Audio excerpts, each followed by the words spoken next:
से हमारा धर्म सनातन है और सबसे पुराना है, सर्वश्रेष्ठ भी है। तो इस बात पे मेरा आर्ग्यूमेंट भी होता है, तो मैं तो इसी का पक्ष लेता हूँ, जाहिर सी बात है। तो फिर एक प्रश्न होता है कि सनातन और सबसे पुराना होने के बावजूद भी हम लोग मतलब संख्या में इतने मतलब कम क्यों रह गए? अगर वैश्विक तौर पे देखा जाए तो फिर जैसे सबसे पहले क्रिश्चियंस की संख्या आती है, फिर इस मुसलमानों की आती है, फिर हमारे जैसे तीसरे या चौथे नंबर पे इस तरह से आता है। तो अब ये पहले पे होना चाहिए था, तो ऐसा क्यों नहीं? अच्छा बताओ, जंगल में गीदड़ ज्यादा होते हैं कि शेर ज्यादा होते हैं? बताओ। तो शेर तो कम ही होते हैं, तो जो कम होंगे वो शेर हैं, जो ज्यादा होंगे वो गीदड़ हैं। बढ़ा के क्या करोगे भाई? सब सनातनी था, पूरा पूरा भारत से उत्तर से दक्षिण, पूरब से पश्चिम, सब सनातनी था। बाद में कन्वर्जेशन इतना हुआ, इतना, हमारा देश 700 साल तक लगभग गुलाम था, कुछ अंग्रेजों के हाथ, कुछ मुगलों के हाथ से टोटल। अब इतने वर्ष तक आप गुलामी करेंगे और इतने तलवार की नोक पर आपको गर्दन पर रख के कहा जाएगा कि धर्म। आज जितने भी लोग हैं, जिन सबसे पहला जो प्रश्न आपने किया वो मैंने इसलिए बोला कि आप वापसी आइए, क्योंकि पूरा पहले सनातन था, बाद में कन्वर्ट होते होते होते हुआ क्या, मैं इसकी गहराई पर आपको ले जाके बात समाप्त कर दूं। हमारे पूरी दुनिया में एक ही देश, केवल भारत। पूरब से इस धरती पर जहां जिसका पांव रखा, ना कोई लंदन, ना कोई अमेरिका, ना कोई फ्रांस, ना कोई जर्मनी, ना कोई जापान, कोई नहीं था। पूरब से पश्चिम, उत्तर से दक्षिण, जहां आपका पांव रुक जाए, मतलब जम जाए, जहां पांव रखने की जमीन है वो सारी धरती भारत की थी। केवल तिब्बत और चाइना आधा और बांग्लादेश और भूटान और नेपाल ही नहीं, पूरी धरती भारत की थी। बाद में क्या हुआ कि जाना आना हुआ नहीं सब जगह। हुआ क्या कि हमारे देश में जो राजा थे उन्होंने क्या किया कि जो आदमी गलत हुआ करता था, जैसे किसी ने किसी के साथ अत्याचार किया, गलत कर लिया, तो उनको देश निकाला देते थे। तो उनको बोलते थे जाओ, देश निकाला मतलब समुद्र के पार जाओ। तो उनको नाव में बिठा के समुद्र के पार भेज देते, बोले दिखना मत यहाँ। तो वो जो भाग भाग के डर के मारे भागे, जिसकी नाव जिस टापू पर रुकी वो वहां रहते रहते रहते रहते वहां वो विस्तृत हो गए, बाद में वो देश हो गए, छोटे छोटे देश हो गए सब। तो जो जिस टापू में रुका वो उस देश, अमेरिका में जो रुका वो अमेरिकन हो गया, जापान में जो रुका वो जापानीज हो गया, जो वहां रुका फला फला देश बनते गए। ये सब भारत के ही पहले थे, सब गलत काम करके सबको देश निकाला दिया। तो बाद में फिर ये वहां की हवा, वहां का वातावरण, वहां की भाषा, अपने आप चीजें कन्वर्ट होती चली गई। तो था तो मूल में सनातन, लेकिन बाद में सब बदलता चला गया, लेकिन फिर भी बचा है। महाराज इसके अलावा जैसे अपने धर्म में मुझे एक कमी नजर आती है, जिसमें मुझे झुकना भी पड़ता है। क्या? वो है जातिवाद। बहुत बड़ी कमी। नहीं, कमी नहीं है, ये एक व्यवस्था, इसे आप समझो और इसे समझाओ। हमारे धर्म में कमी कुछ भी नहीं है। हमारे धर्म की व्यवस्था को लोग समझ ना पाए तो हम क्या करें? आप बच्चों को खूब पढ़ाएं पर बच्चे ना समझ पाए तो टीचर की गलती नहीं है, बच्चों की गलती है। उसी तरह अपने धर्म को ना समझ पाओ, ये आपकी गलती है, धर्म की गलती नहीं है। हमारे यहाँ जातिवाद नहीं था, समझो आप। हमारे यहाँ जातियां हैं, जातियां 4 हैं, ब्राह्मण, क्षत्रिय, वैश्य, शूद्र। और ये 4 जातियां नहीं, 4 प्रकार हैं। ब्राह्मण कोई जाति नहीं है, ब्राह्मण एक व्यवस्था है। वेद पढ़ना, वेद पढ़ाना, यज्ञ करना, यज्ञ कराना, ये व्यवस्था। क्षत्रिय की व्यवस्था है, युद्ध करो, तलवार लो और लड़ो। वैश्य की व्यवस्था है, जाओ पैसा कमा के लाओ और अपने देश की आर्थिक स्थिति मजबूत करो। शूद्र, सेवा सबके साथ दो। शूद्र किसका साथ देगा? ब्राह्मण का, क्षत्रिय का, वैश्य का, क्योंकि सबको किसी न किसी के सहयोग की जरूरत है। अगर घृणा की जाती है वो तो गलत है। वो घृणा तो राम जी ने की क्या? शबरी से घृणा की क्या? निषाद से घृणा की क्या?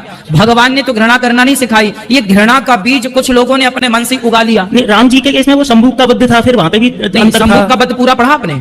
हाँ, मैं पूरा तो नहीं कहूंगा पर मैंने पढ़ा था, तो उसमें यही था कि वो शूद्र होने के नाते तपस्या कर रहा था। समझो समझो समझो, भगवान राम शंभूक को क्यों मारे, इस पर आज लाखों सवाल होते हैं, मैं आपको क्लियर कर दूं।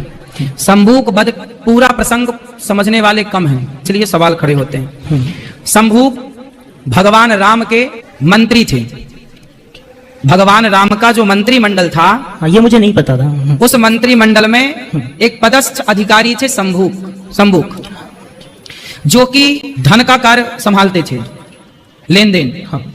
तो जब लेन देन संभालने वाले शंभूक तपस्या करने लग गए तो राम जी ने कहा कि तुम्हारा राज्य का दायित्व है कि तुम अपना काम करो, तुम यहाँ तपस्या करने बैठ गए। बोले मैं प्रभु जीते जी स्वर्ग जाना चाहता हूँ। भगवान बोले जीते जी ना जाओ, ये व्यवस्था है, मरने के बाद हमारे पिता को भी मरने के बाद स्वर्ग मिला और बैकुंठ मिला, ये यहाँ की व्यवस्था है, व्यवस्था भंग ना करो। और तुम राजा के पदस्थ मंत्री हो, अपना काम करो। अब आप बताइए कि आप टीचर हैं, बच्चे आपके पढ़ने बैठे हैं और आप पढ़ाएं ना और आप माला जप करने लगे। आपका वो कार्य ही आपकी भक्ति है, इसलिए कर्म को ही भक्ति माना गया है। तुम्हारे हत्या करना और उसको समझा दिया भी जा सकता था, पर हत्या कर देना बड़ी बात हो गई है। पूरी बात सुन तो लो शब्द से। फिर भगवान उन्होंने जिद की शंभूक ने कि नहीं, हमें स्वर्ग जाना है, शरीर के साथ जाना है। जिद क्यों की? क्योंकि शंभूक जानते थे कि राम के हाथों में मरूंगा तो मुझे निश्चित भगवत प्राप्ति होगी। तो शंभूक स्वयं राम के हाथों मृत्यु, जैसे रावण सब जानता था कि कि सीता कौन है और राम कौन है। बस रावण अपना कल्याण चाहता था, राम के हाथों मरना चाहता था। रावण ने ये सारा जितना भी किया, सीता चुराया, ये सब किया, ये सब रावण का एक सोची साजिश, रावण की सोची साजी साजिश थी। वो राम के हाथों बस मरना चाहता था। ऐसे सोने का मृग बन के आया मारीच। तो मारीच से रावण ने बोला कि मैं मेरे हाथ से मरेगा कि राम के हाथ से मरेगा। मारीच बोला आपके हाथ से मरूंगा तो कुछ ना मिलेगा रावण, मैं तो राम के हाथ से मरूंगा। तो वो राम के हाथ से मरने के लिए सिर्फ उसने सोने के मृग का नाटक किया। जब आप दीप पे शास्त्रों को पढ़ेंगे तो गहराई तक पहुंचेंगे, ऊपर ऊपर कुछ नहीं मिलता। राम के हाथों मरना चाहता था मारीच, राम के हाथों मरना चाहता था रावण, राम के हाथों ही मरना चाहता था शंभूक। तो राम जी ने जब शंभूक को मारा तो शंभूक मरा नहीं। बोले अभी मैं मरूंगा नहीं। भगवान बोले क्यों नहीं मरेगा भैया?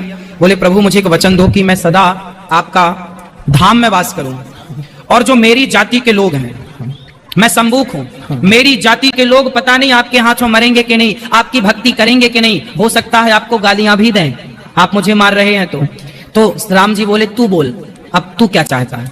तो शंभूक बोला कि मेरी जाति वालों का आप सदा उद्धार करेंगे, उनको भगवत धाम भेजेंगे। भगवान बोले एक शर्त है, तेरी जाति वाले यदि अपने नाम के आगे मेरा नाम जोड़ देंगे तो निश्चित उनको बिना भक्ति बिना पुण्य के वो भगवत धाम को जाएंगे। शंभूक ये कह के भगवत धाम चला गया। इसलिए आपने सुना होगा पिछले टाइम पर जो शूद्र भाई थे, सबके नाम के आगे राम है तो जैसे किसी का नाम कुछ है तो राम जरूर जुड़ता था। सब लोग अपने नाम के आगे क्या लगाते थे? राम लगाते थे। भगवान का नाम जोड़ते, हरि जोड़ते थे। तो जैसे है हरिजन, तो हरिजन तो हरि लग गया, तो भगवान का नाम जुड़ गया।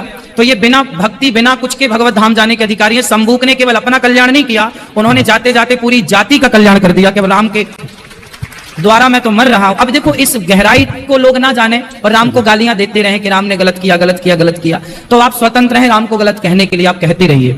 लेकिन जो यथार्थ बात है वो तो ये है कि राम जी उसको परम धाम भेजे हैं और उनकी जाति के समस्त लोगों पर राम जी ने अनुग्रह किया, कृपा की। हमारी जाति वापी एक और है, बस मेरा लास्ट इसमें मेरा ये है कि एक दूसरा रविदास जी थे।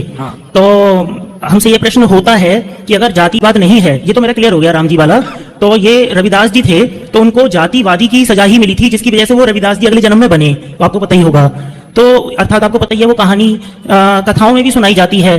पहले वैसे मैं इसको एक मनगढ़ंत कहानी मानता था, लेकिन फिर मैंने कथाओं में सुनी, हालांकि आपसे नहीं सुनी थी, किसी और की सुनी मैंने, तो मैंने कहा फिर तो कुछ तो फिर इसमें ये कहानी ऐसी है ना, सच माने तो भी जातिवाद होता है और इसको मैं झूठ मानूं तो भी, क्योंकि उनको इस बात की सजा मिली थी कि उन्होंने पिछले जन्म में एक चरमकार का खाने का सामान भोग में मिला दिया था। तो अर्थात वही कि चरमकार का सामान अगर भोग में मिल भी गया तो फिर ऐसे फिर ये जातिवादी वाली बात ही हुई ना कि चरमकार का सामान भोग में क्यों नहीं मिलेगा इस तरह से। और फिर उनको सजा दी तो अगले जन्म में वो चरमकार के घर में पैदा हुए।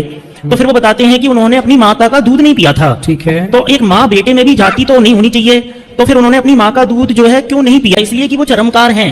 तो माँ बेटे में भी जाति की बात आ गई यहाँ पे, मुझे सुन के अच्छा नहीं लगा। रामानंदाचार्य जी ने आकर के बोला था ना कि पी लो दूध, तो बाद में पिया था ना। हाँ, जब उन्होंने बोला, हाँ, मगर पहले मना। बात ये नहीं थी, बात ये थी कि जब तक गुरुजी आकर आज्ञा नहीं देंगे तब तक मैं दूध नहीं पीऊंगा, ये बात थी। तब तक अपनी माँ का दूध नहीं पिया था उन्होंने, जब तक रामानंदाचार्य जी ने आकर के नहीं बोला कि बेटा दूध पी लो। हाँ। तो जब रामानंदाचार्य जी ने आकर बोला तब भक्त रैदास जी ने माँ का दूध पिया। हाँ, ये मुझे पता है, लेकिन उसके पहले ये प्रश्न उठता है कि नहीं जो पिया तो वो ऐसा क्यों किया कि मैं नहीं पीऊंगा? भाई गुरु आज्ञा चाहते थे ना वो, क्योंकि पक्के चेला थे। हाँ। भगवान के, हाँ। रामानंदाचार्य जी के। तो वो चाहते थे कि मुझे दंड मिला है इस योनि में, हाँ। तो गुरु की आज्ञा मिले और गुरु का दर्शन। इसलिए रामानंदाचार्य जी ने जिस दिन वो पैदा हुए थे, अब आप लोग कहते हैं ना कि गुरु मंत्र कब लेना चाहिए, तो रविदास जी, संत रैदास जी जिस दिन पैदा हुए उसी दिन उन्हें गुरु मंत्र दिया गया था। पैदा हो तब उन्होंने दूध पिया। मगर भाई जी वो सवाल का जवाब नहीं लगी, दंड मिला ही क्यों? वो जो कारण है नहीं था। हाँ। दंड तो देखो हम मनुष्य शरीर पाए, ये भी किसी ना किसी पाप का दंड है। हाँ। तो दंड तो मानव शरीर ही है, मोक्ष पा लेना आनंद है, लेकिन मानव शरीर किसी ना किसी पाप से मिलता है। हाँ। आपने कोई पाप पुण्य किया होगा, इसका मिश्रित ये मानव का चूल्हा है। हाँ। तो ये पाप तो हम सब पाप से ही मानव शरीर मिलता है, पुण्य से क्यों मिलेगा? तो लेकिन वो दंड में फिर वो जातिवाद तो छुपा हुआ है, तो वो कारण बहुत जायज नहीं हुआ। समझो, जातिवाद शब्द का प्रयोग आप करके ही आप व्यवस्था बिगाड़ना चाहते हैं। जातिवाद शब्द का प्रयोग आप क्यों करते हैं? व्यवस्थाएं आप लोगों ने बिगाड़ी हैं, ये बोल बोल के जातिवाद। जातिवाद कहाँ लिखा भागवत जी में या ग्रंथों में? बताओ, एक जगह लिखा बता दो कि तुम जीवन भर आपकी सेवा करेंगे। हाँ। जातिवाद कहीं नहीं लिखा, ये नेताओं ने प्रकट किया है जातिवाद, ये नेताओं की देन है। हमारे धर्म वेद पुराण में कहीं लिखा पाया आपने जातिवाद? तो मुझे दिखाओ, आज तक कहीं जातिवाद शब्द लिखा बताया आपने? कहाँ लिखा? ये जातिवाद आप लोग खुद घुसा रहे हैं, तो हम क्या करें? ये सब आप लोगों की देन है। जो कचरा आप लोगों के दिमाग में है ये सब उसी की उपज है। जातिवाद हमारे वेदों में कहीं हो, पुराणों में कहीं हो तो आप लिखा बता दो हमें। जातिवाद नहीं है, जातियां हैं। देखो जाति अलग है, जाति मैंने बोला एक व्यवस्था है। जो जूते का काम करे उसे मोची बोल दिया गया, लोहार लोहे का काम करे लोहार बोल दिया गया। तो ये काम के अकॉर्डिंग जातियां बनाई गई। तो जातियां काम से बना दी गई। आपका ये काम है, आपने ये जाति हो गई। आपका ये काम है, आपकी ये जुलाहा है। हाँ। जो इसका काम करे वो जुलाहा है ना। जो लकड़ी का काम करे उसे बढ़ई बोल दिया गया। क्या बोलते हैं? हाँ, कारपेंटर बढ़ई। कारपेंटर बढ़ई बोलते हैं। हाँ। तो ऐसे काम के हिसाब से जातियां हो गई।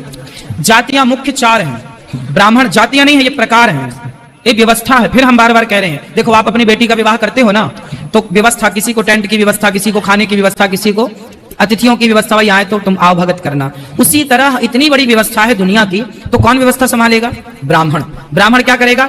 आप सबके बच्चों को पढ़ाने की जिम्मेदारी में पढ़ते थे, यह व्यवस्था हमारे यहाँ थी।